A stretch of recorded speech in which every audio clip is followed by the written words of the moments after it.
How's it going, everybody? This is Trey Bell, and this is Arcane Frequencies. And today, we are going to be starting a new band, Animal Collective. And the album I'm going to start off with, one of my favorite albums from them, and just one of my favorite albums of all time, definitely top 5, is Feels. Their 2005 album release. Animal Collective was one of those bands that I really got into heavily when I first went to college in Minneapolis College of Art and Design. My friend Kestro actually introduced me to them, and I remember when I had first started having technically my first social friend group. I used to call it Wolf. Me and my friend Kestro, we always just share different music with each other, and he definitely was always having a lot of good, interesting bands. He was just playing out loud, and I'm like, I have never heard that before. I like that. He even introduced me to listening to Black Moth Super Rainbow, which is another band I'll definitely review in the future. Animal Collective was a band that I was aware of when I was in high school, because around the time period where I was doing a lot of I was listening to so much music, and specifically indie music. And at the time, for me, I thought listening to indie music was just weird, especially being a black dude or something listening anything other than hip hop. I thought this is weird. I probably should embrace this more because I like weird and I like doing things that, not all other people are doing. And now we live in a day and age where a good majority of music listeners embrace all different forms of music. I'm so eclectic with my music taste. It's good. I feel like it's healthy to have a wide variety. You can still have your favorite.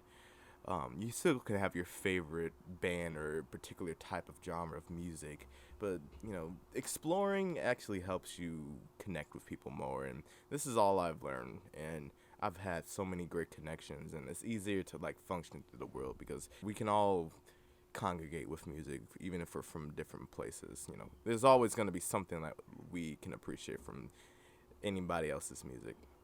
And so when it came to listening to this band, it was one of my first experiences of listening to some extreme psychedelic music, because I was only used to listening to MGMT, Ocular Spectacular. That was one of my favorite psychedelic albums when I was in high school. And even one of my favorite artists, Kid Cudi, also was he was actually a good middle ground and bridging the gap for me to start listening to indie music, because he was kind of making rap music that wasn't really common at the time, when he came out with his Man on the Moon series. So I feel like a lot of those were my first introductions to what at the time I had went into thinking it was called neo-psychedelia, and I was like, I like this. Neo-psychedelia or neo-psychedelic, or just psychedelic music. I never did any drugs at the time period.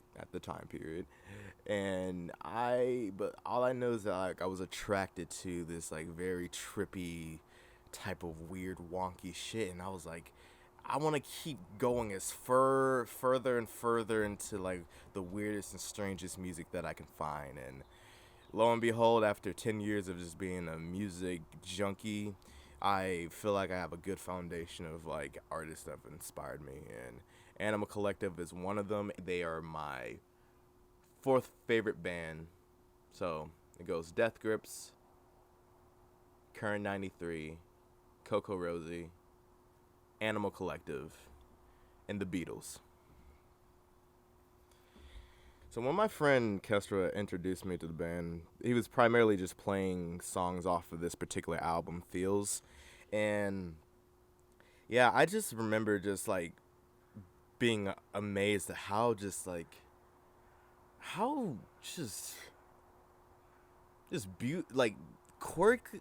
was quirky, but also beautiful, but also just, I just had never really heard anything like it before. Honestly, even to this day, I still feel like I don't.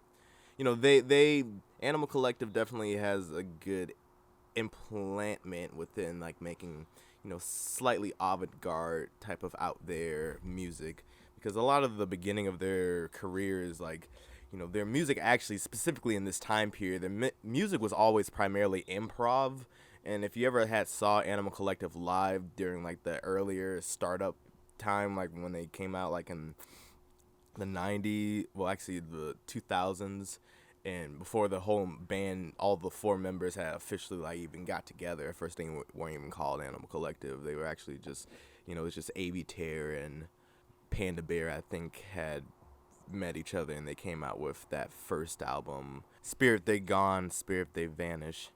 And yeah, even that album was like a good introduction of like them doing things very off kilter, because they literally used feedback, like the noise, the clippings, like whenever you're making music and whatever music software, like, or just however you're making music, all the feedback, they used that and looped it and like made it part of like, the album. Like it's purposeful. It can definitely be challenging to listen to. I would definitely say their Dance Manatee album is the most challenging album. I have not fully listened to that because it's pretty much ear rape. I'm just be real. But yeah, when it came to their earlier sounds, a lot of their earlier stuff was it had like a kind of a tribalness to it and very naturey. A lot of their earlier sounds were very based off of like nature sounds, and they still do have that, throughout most of their music, but definitely at this time period, they were making a lot of like interesting sounds and just looping things, and just from whatever improvisational, instruments that they were using.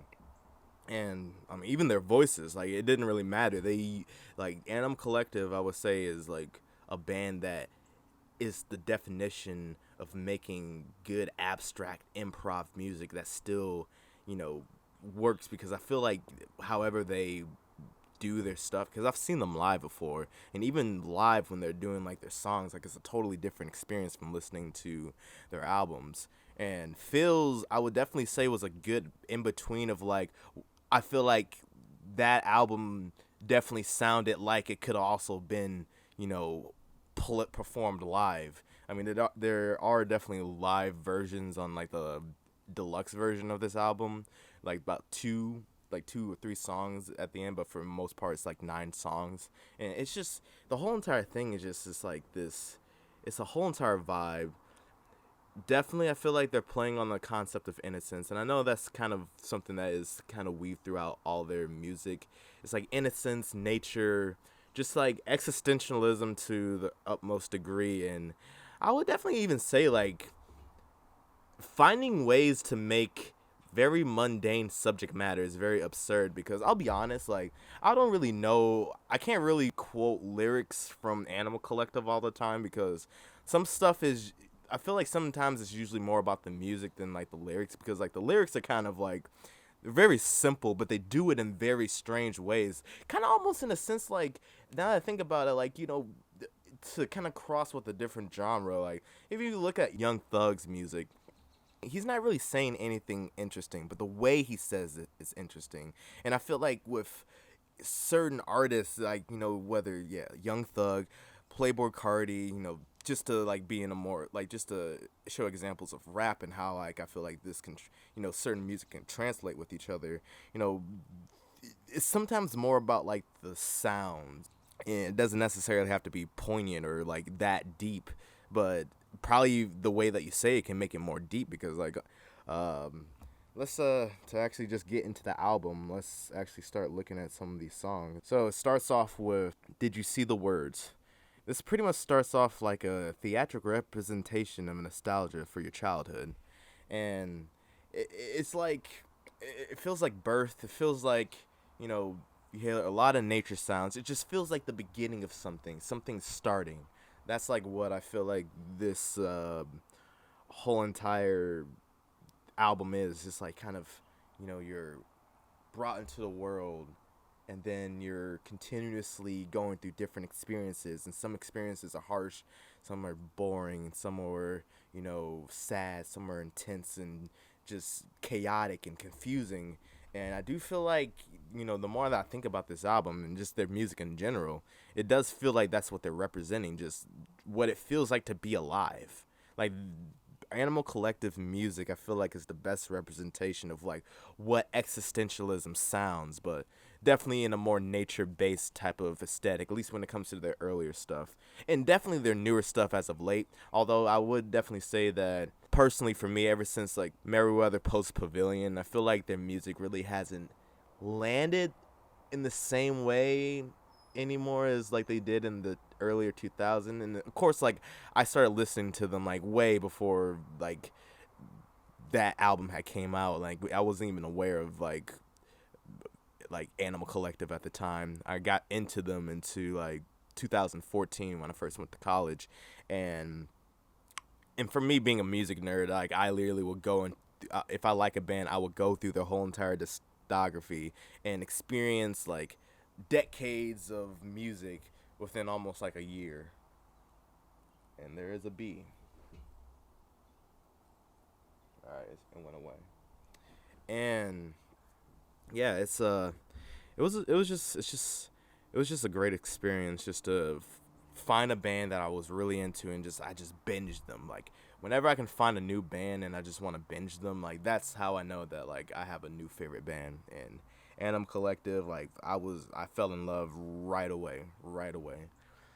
And so yeah, when it comes to the beginning, yeah, it just feels like it's the beginning of, you know, being alive, and you're experiencing things for the first time. And hence when they say, did you see the words? And actually I do know the lyrics to this song, where it says, have you seen them, the words cut open your poor intestines, can't deny when the inky periods drip from your mailbox, and some flies dip and glide reach down inside.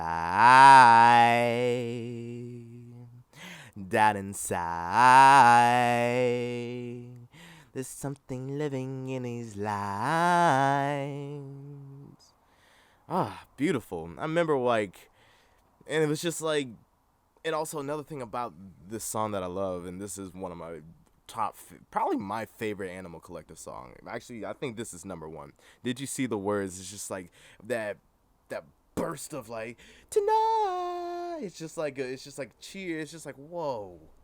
And but like to hear it in like this type of way that I've just never heard before. Just these quirky sounds, these quirky instrumentations, you know, sounds that I don't even think can be mimicked outside of like modulating them and then repeating that modulation until it turns into a completely different thing. Like the way that they make their music is like you literally, it seems like it's just like you can't really make a formula for it. It just kind of is what it is.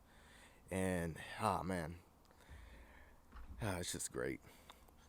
When it comes to their second song, Grass, this is where it gets upbeat. Like, you know, comes in kind of just like it's like a vibe, and then like bursts of excitements here and there. This is a continuous like upbeat song. It feels like the Jungle Book on steroids. And A.B. Terrell screaming where he's just like I don't know what he's saying. It's just like nah, nah, nah, nah. I was like, that shit actually scared me like when I first heard it, because I was not prepared for him like that type of screaming on like music like this. Like it's just like some heavy metal type of whoa, what the, like they are literally fusing everything into like just everything. They just doing everything. And A.B. Terror is definitely the most animated person from this group, I'll be honest. Like just listening to his lyrics are just, they're just so absurd and just so out there and just wonky. It's just silly how like, man, like how does he think of this stuff? But in reality, like again, like but look when you look when I actually look at A.B. Terror's lyrics, like, you know, they are very like there's mundaneness, there's a mundane aspect to like the things that he's talking about, but the way that he just like uses like unorthodox words to rhyme, I mean, because essentially he kind of is like rapping to a degree, like on some of these songs. I'll be honest, like a lot of music, like I mean, there's some legitimate like bars being said on certain things that he says on these songs. And yeah, but that's a fun song. Flesh Canoe, well, that the name alone is so weird, but like that's kind of a vibe, and it's just, it kind of has like this it's very continuous. Like nothing really changes or switches up about it, but it has kind of like that, like an interlude type of vibe. But just it's just like,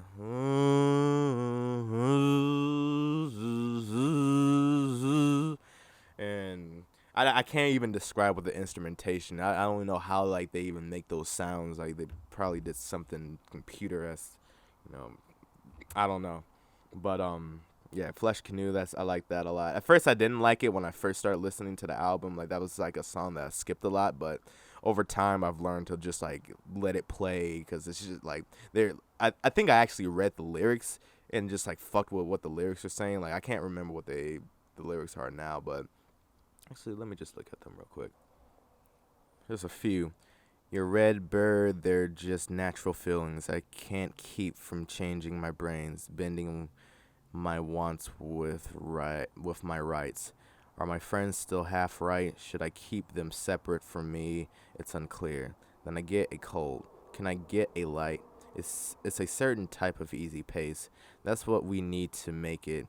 Come in close. I trust you. Your nose dipped in my sweat. Yeah, like these are some weird. Like honestly, like I like to say, NO Collective actually has some weird ass lyrics, and the reason why I've never been able to fully like, quote a lot of their music is because it's just like, you know, most of the time I can't. I can bear depending on what type of song or vibe that they're going for. Some things that they say I can't hear, and to this day I still have like I literally have to read the lyrics. Like honestly, that was like the first time I read them like in years, and yeah, honestly, and also their lyrics actually just sounds like what a mind sounds like. It sounds like what thoughts are. It's just like one thought to the next, and like these different like juxtapose like things. Like you're talking about one subject matter of like someone you love, and then thinking about like where you have to go that day. This is like what their music sounds like to me sometimes, and like I feel like that's like the perfect representation of how to make psychedelic art and like surreal, because it is surrealism. Like it is surreal, and how they're like just kind of collaging these things together. Like I mean, even the album cover itself, like that's another thing I like about like this band. Like they have some of the most interesting album covers, and like it's obvious like the album cover in itself, like yeah, I think it's gonna be right here. Yeah, the album cover is like very just, I don't know. It's a bunch of kids, and I feel like it's like cut out from books, and they collage them together.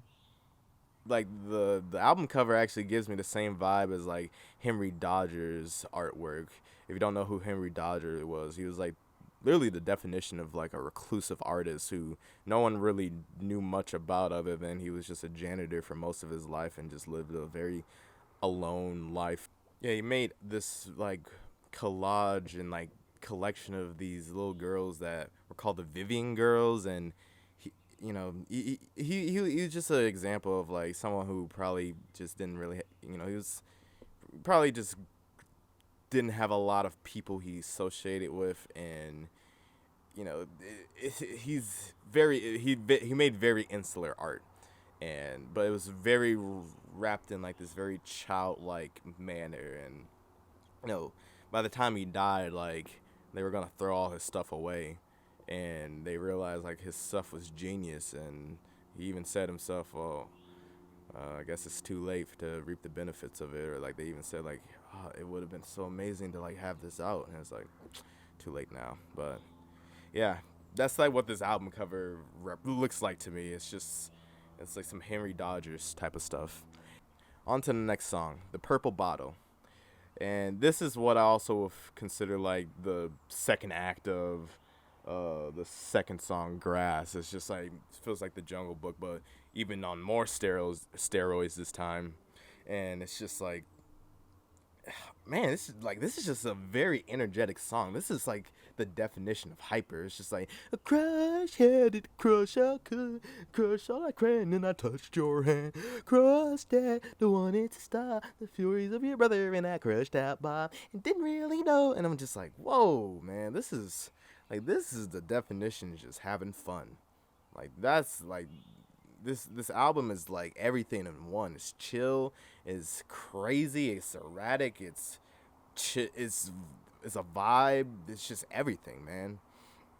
And as you continue on, like Animal Collective is just like literally the one thing I like about this album the most is the fact of how consistent it is. Even though all the songs have differences to them, especially like the ones that are totally just 180 from each other, like it still all connects properly well for some reason. And like it's just, it even ends off like the same way, kind of. Well, it starts off kind of like just chill, and then it ends off definitely chill. And but kind of get to like more my favorite songs. Hold on. The Bees, that's also another vibe song, kind of similar to like how Flesh Canoe was, but a little bit more actually like bees. It's just like the bees, the bees, the bees, the bees. Man, it's like they took some type of drug that made them, trip into some other psychedelic realm. I don't know what they were on, bro. Like when they made this music, like that they were on some shit, because this music is legitimately made for some tripping. Then Banshee Beat, that's the sixth song, and this actually kind of is where I feel like the album starts to just stay in a consistent mode of just like this vibe mellowness, like you choosing all these like instrumentations that are exuding just wandering and like this very, I wouldn't say mystical, just like I feel like if the DMT realm was like more chill, maybe this is what being on ayahuasca is like. I don't know. I've never done any of that stuff, but like overall, like I feel like they're doing like, it's like it feels like they're doing some like herbal, like otherworldly tribal type of like substances, because like I feel like they're getting some inspiration from some unconventional things, or just things that when it comes to like marijuana, like this seems like it's going beyond that, not in like a bad way, just like in a more like they're about connecting with nature. This is what this whole album feels like. They're just trying to connect with nature. And then you got the song Daffy Duck, and then again, like, yeah, this song also is just like very, it's also a continuous vibe too. Like if anything, I feel like the reason why I feel like I have not much to say about the ending of the album much is because like at the time I think I felt like I couldn't differentiate like the last three songs from each other, because like they all both were, it was just like a continuous just like vibe of like being in this realm. It's like they were like in acts or something like that. And but I would say out of all these vibes that Animal Collecting are putting at the end of the album is Loch Raven. Oh man, this is just, there's not really any like lyrics in here. It's just, this is, I would say, like just an instrumental song that happens to have like human voices in it, and definitely more consistent to the stuff that you hear on their Arc album. And yeah, it's just honestly, that's kind of how I want to just tie this album up. It's just, this is a very nice, just trippy ass album, but it feels like you literally like are about to hit like the hardest part of the trip right as you got into the thick of the forest. You don't know where any civilization is, and you just kind of have to accept it. And you see a river, or you see a pond, or a body of water, and you just go into it, and you just like melt, and then your body just disperses all throughout, all the aspects of the jungle or forest or whatever aspects of forestry. That's literally what this, honestly, I feel like if I were to like have a trip and like listen to this album, go into the woods, like I would, this album probably make more sense to me even more, even after all these years of listening to it. I've listened to this album over the course of 8 years. Holy crap, 8 years. That's when I first discovered Animal Collective 8 years ago. Time flies. But yeah. But yeah, Phil's this is a very, very nice album, and I really would, this would be the first album if I wanted to introduce anybody to this type of music and this band specifically. It would be Phil's. This is a good representation of what I feel like the whole antithesis of Animal Collective is. And with that said, I'm Trey Bell, and I am out. Peace.